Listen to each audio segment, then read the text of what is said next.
petite précision. Le DG a le droit, dans sa description de tâche, de suspendre un employé avec solde. C'est sûr que ça ne peut pas être étiré pendant des semaines et des mois. Sauf que quand il a connaissance d'un fait, il peut, de son propre chef, suspendre un employé avec solde. C'est évident que par la suite, le conseil a décidé s'il va de l'avant avec du sans solde ou avec solde pendant une enquête qui a été faite.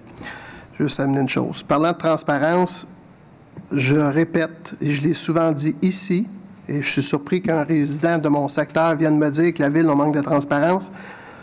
À ma connaissance, monsieur ne m'a jamais appelé. J'ai, en moyenne, un téléphone par 2 à 3 semaines. Donc, quelqu'un qui s'inquiète de la transparence de la Ville, je pense que le premier réflexe qu'il a à faire, c'est d'appeler le conseiller municipal. Il est supposé d'avoir voté pour ou contre, mais en tout cas, il sait c'est qui, puis il devrait l'appeler, il me semble. Mais moi, ça me touche pas, il n'appelle pas.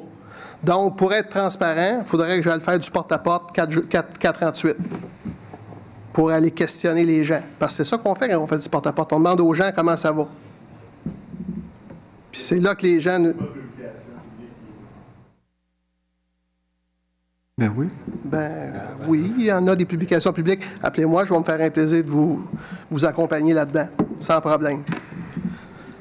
Une autre chose, je tiens à souligner la collaboration de l'appareil municipal depuis 2 ans, là, 1 an et demi, 2 ans.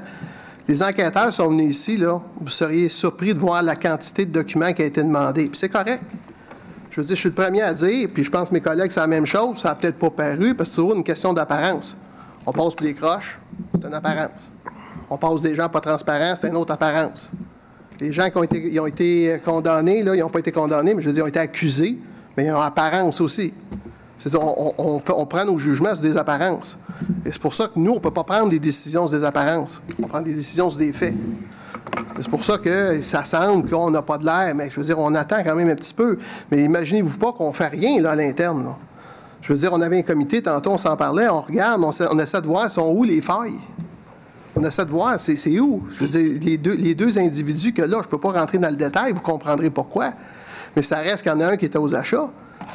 Il n'achetait pas, lui-là. Là. Il vérifiait, administrativement parlant. Il pouvait peut-être favoriser quelqu'un par ses recommandations au conseil. As-tu fait ça à tous les fois? Pense pas. Je pense pas. Il y en a un ici là, qui surveille à peu près tout ce qui est imprimé à la Ville. Ils ne font pas ça à tous les fois, c'est sûr. Puis je veux dire, ils ont fouillé sur 1 an et demi d'enquête, ils ont trouvé un dossier concernant cet employé-là. Un. Ils n'ont pas fouillé 3 dossiers, ils en ont fouillé plusieurs, ce qui est ressorti sur certains dossiers. Quand ils parlent de 77 chefs d'accusation, pour le même cas, il peut y avoir 7 chefs d'accusation. Du genre, je me lève, c'est un chef d'accusation. J'avance jusqu'à la porte, c'est un deuxième chef d'accusation. Mais pourtant, c'est toujours dans la même action. C'est comme ça fonctionne. Et puis le jeu du procureur, c'est d'en mettre le plus possible les chefs d'accusation. Pour être sûr d'espérer peut-être que ça accroche quelque part. Qu'il y ait un des 7 chefs qui réussisse à prouver la culpabilité de la personne. Puis ça, c'est le système judiciaire et c'est correct. Je veux dire, on est les premiers et nous autres, on a été éclaboussés par ça. Pensez-vous qu'on est heureux de ça? Du tout. On n'est pas heureux de personne. Puis non, c'est pas une conversation, monsieur. Ça paraît au conseiller, vous avez eu votre parole, là, excusez-moi. Et ce qui arrive, c'est qu'on est malheureux de ça. Puis je veux dire, quand M. le maire dit qu'il est surpris, je ne veux pas le défendre, mais je veux dire, à l'interne, là, il y a des cadres, il y a des dirigeants à l'interne qui ont été aussi surpris que le maire, puis pourtant, ils travaillent avec ces gens-là, là. Puis ils ont été surpris eux aussi, mais imaginez-vous pas que si mettons, que quelqu'un a fait de quelque chose de croche, il ne dira pas à son voisin qu'il a fait quelque chose de croche. S'il a bénéficié de quelque chose, il n'ira pas le dire à son voisin de bureau. Ça, c'est clair. Il en arrive des méfaits comme ça dans tous les organismes. On vit dans un monde où il y a du cynisme envers les politiciens, ça ne va pas en diminuant, on se l'accorde. Il y a du cynisme envers les avocats, il y a du cynisme envers les policiers, il y a du cynisme envers les journalistes, il y a du cynisme envers tout le monde. Fait que finalement, tout le monde est coupable, mais tout le monde est innocent. Dans les deux sens du mot. C'est ça qui est bien plate dans notre société maintenant.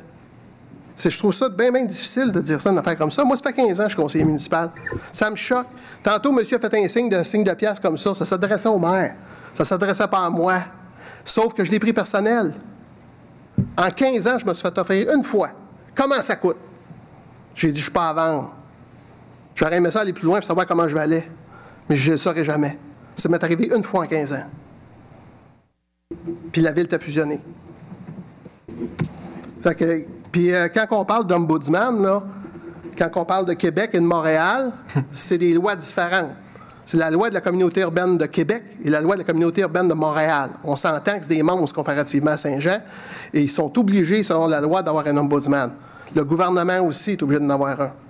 Nous autres, on n'en a pas. On devrait en avoir un. Ça ne sera pas 70 000, Justin, je te rassure, plus, ça va être 120, 130 000. À plus un adjoint, puis plus... Fait qu'à un moment donné, on va le payer le million, là. Puis, j'ai eu la visite des enquêteurs, moi. J'ai eu la visite des enquêteurs et on m'a demandé, savez-vous s'il y a de la collusion à Saint-Jean? Je ne sais pas. Personne ne le sait. Pensez-vous qu'il y en a? Probablement. Parce qu'on a vu des appels d'offres qu'on a regardés, puis on s'est demandé comment ça fait qu'il y avait un seul soumissionnaire. Sauf que la loi des cités et villes, on n'a pas rien pour contrôler ça. Qui enquête là-dessus, j'applaudis à ça. J'applaudis à ça, on l'a souvent dit, nous autres. On appelait dans d'autres municipalités pour vérifier le coût des matières premières, pour s'assurer qu'au moins les citoyens ne payaient pas plus cher ici. Ça, c'est une chose. Les extras, bien ça, c'est une autre affaire, c'est les entrepreneurs. Ça ne concerne pas la ville. Si nous autres, on paye, puis vous, c'est nous autres qu'on va aller les rechercher, ces montants-là, en tant qu'ils ne fassent pas faillite entre-temps. Puis je peux vous rassurer, je suis un citoyen de la ville de Saint-Jean, je n'ai pas les moyens de payer des extras. Ça, je peux vous le garantir.